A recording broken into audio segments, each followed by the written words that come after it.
What if I told you a so-called safe blue state didn't just wobble, it collapsed quietly, officially, and in a way Democrats can't undo? Because this isn't rumor and it's not spin. This comes straight from the North Carolina State Board of Elections, which just confirmed that North Carolina has crossed a line that it never crossed before. Now, for the first time in its history, registered Republicans now outnumber registered Democrats. No recount, no court fight, just numbers locked in. Think about that, guys. Now, here's why this hits harder than any single election night. Voter registration is not emotional, it's intent. It's people saying, look, I'm done. And they're changing their identity on paper. All of this is happening under Donald J. Trump as political ground shifts beneath Democrats nationwide. Even the New York Times has admitted that there is a voter registration crisis they cannot explain away. Now, if you layer on top of that the fraud fallout tied to Tim Walz in Minnesota, and all of a sudden this is not about one state.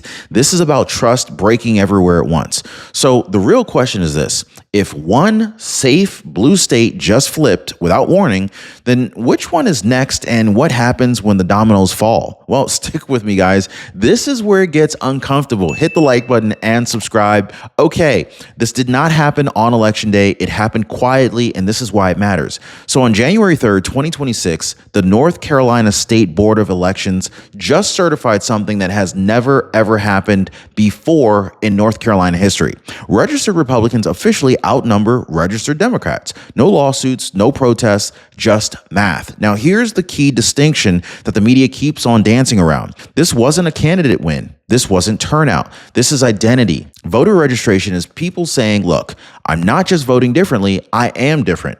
So this shift unfolded after Donald J. Trump returned back to the White House during a period of national political sorting that accelerated after 2024. North Carolina didn't flip loudly. It fractured silently. This is why the state matters. This is not the finish line. This is the first visible crack in what Democrats thought was a permanent blue wall. So here's the part most people are missing here. Polls measure feelings, turnouts measure motivation, but voter registration, that measures commitment. When somebody in North Carolina walks into an office or logs in online and changes their party affiliation, that's not a protest. That is a decision. This is why voter registration has always been the most reliable predictor of election outcomes. People don't usually switch parties just to switch back weeks later. Registrations linger. They survive bad news cycles. They outlast candidates. Under Donald J. Trump, we're seeing something Democrats cannot message their way out of: permanence. Even when enthusiasm fades, registration doesn't reset itself. And I want you to notice what the media focuses on instead: turnout, vibes, polling errors, anything except the one metric that doesn't lie. Because once voter registration moves, the ground has already shifted. Elections, they just catch up later. Now, 5 years ago, Democrats, they held a 175,000 voter registration advantage in North Carolina. Not 5 decades ago, only 5 years ago. And this is what makes this so destabilizing. That kind of cushion was supposed to be untouchable. It essentially gave Democrats margin for error. It gave them cover for bad candidates, bad cycles, and even bad national environments. And now it's completely gone. It is completely erased. Now, what really rattles party strategists isn't just the loss, it's the speed of this. Look, voter coalitions don't normally unwind this fast without something breaking underneath. This wasn't a slow demographic drift, it was an accelerated exit. So if this were happening in reverse, if Republicans, let's just say Republicans had lost 175,000 advantage in 5 years, there would have been wall-to-wall coverage on CNN, MSNBC, New York Times, I mean, you name it. But instead, there's silence. The silence right there tells you everything. Because when a foundation collapses this quickly, panic doesn't scream. It freezes. And this is exactly how people get burned, not just in politics, but in real life too. A viewer told me that she overpaid all year long because she missed one deadline, just one. Her Medicare plan locked her in, no fixes, no refunds. That single mistake cost her $780. This is why I partner with Chapter, because Medicare works the same way voter registration does. Once you're locked in, you're locked in. And most people don't even realize it until the damage is already done. Now, Chapter makes sure that your Medicare coverage doesn't trap you financially for 12 months because of one missed detail. They review your plan, explain your options, and they help you to avoid paying more than you should. Now, most people, they're already calling the phone number at the bottom of your screen, 909-563-8279, or they're clicking the link down below in the description down below. askchapter.org/Ron to get clarity before it's too late. All right, so let's go ahead and zoom back out because what's happening nationally makes North Carolina look like just the beginning. So this is not about one state. This is systemic. Even the New York Times has admitted what Democrats privately fear: a voter registration crisis unfolding nationwide. In all 30 states that track party affiliation, Democrats are losing ground. 30 states, every single one of them. Now, this is not some messaging hiccup. This is not a social media problem. This is a structural collapse. Millions of voters are changing their registration, not just staying home, not just splitting tickets, but they're walking away from the Democratic Party itself. Meanwhile, Republicans are gaining registrations at a pace that hasn't been seen in modern political history. The net swing is massive, and it's happening quietly, below the noise of daily headlines. This is why North Carolina matters so much. It didn't flip in isolation. It flipped as a part of a national pattern Democrats hoped would stay buried in the spreadsheets. Now, before North Carolina flipped, there was Nevada, and most people didn't even catch what it was signaling. For the first time since 2007, Republicans overtook Democrats in Nevada's voter registration. Now, that alone right there, that should have set off alarms. But here's the part that kind of made it predictive. Nevada consistently votes to the right of its registration numbers, and it always has. This is how Donald J. Trump was able to win Nevada in 2024, even before the registration gap officially flipped.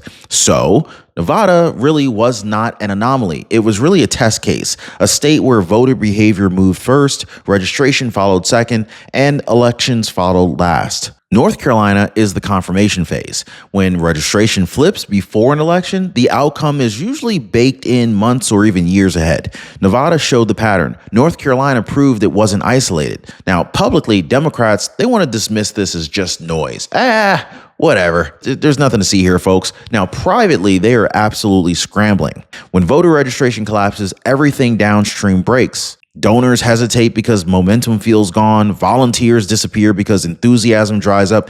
Candidates rethink runs because the math stops working. This is why this response has been muted. No dramatic speeches, no bold counteroffensive, just silence and denial. Because acknowledging the problem would confirm what strategists already know. Once voters leave on paper, they rarely come back. Now, this is not about one bad cycle or one unpopular candidate. This is about a shrinking base that's no longer dependable. And party leadership knows it. They're not panicking on television. They're panicking in memos and donor calls and internal strategy sessions, because you can survive losing elections, sure. Now, you can't survive losing voters, though. And so this is where it gets worse. What accelerated this voter revolt wasn't a policy disagreement, it was a trust break. And nowhere did that hit harder than Tim Walz and Ilhan Omar and the fallout that's happening right now in Minnesota. I mean, the fraud revelations didn't just spark headlines. They changed how voters interpreted everything that followed it. Fraud doesn't argue ideology, it attacks legitimacy. So when voters believe that the system itself is being abused, whether through welfare programs, oversight failures, nonprofit organizations, or institutional protection, party loyalty collapses real fast. People don't debate platforms at that point. They just go ahead and exit. This is why registration changes spike around fraud scandals more than around tax debates or even cultural fights.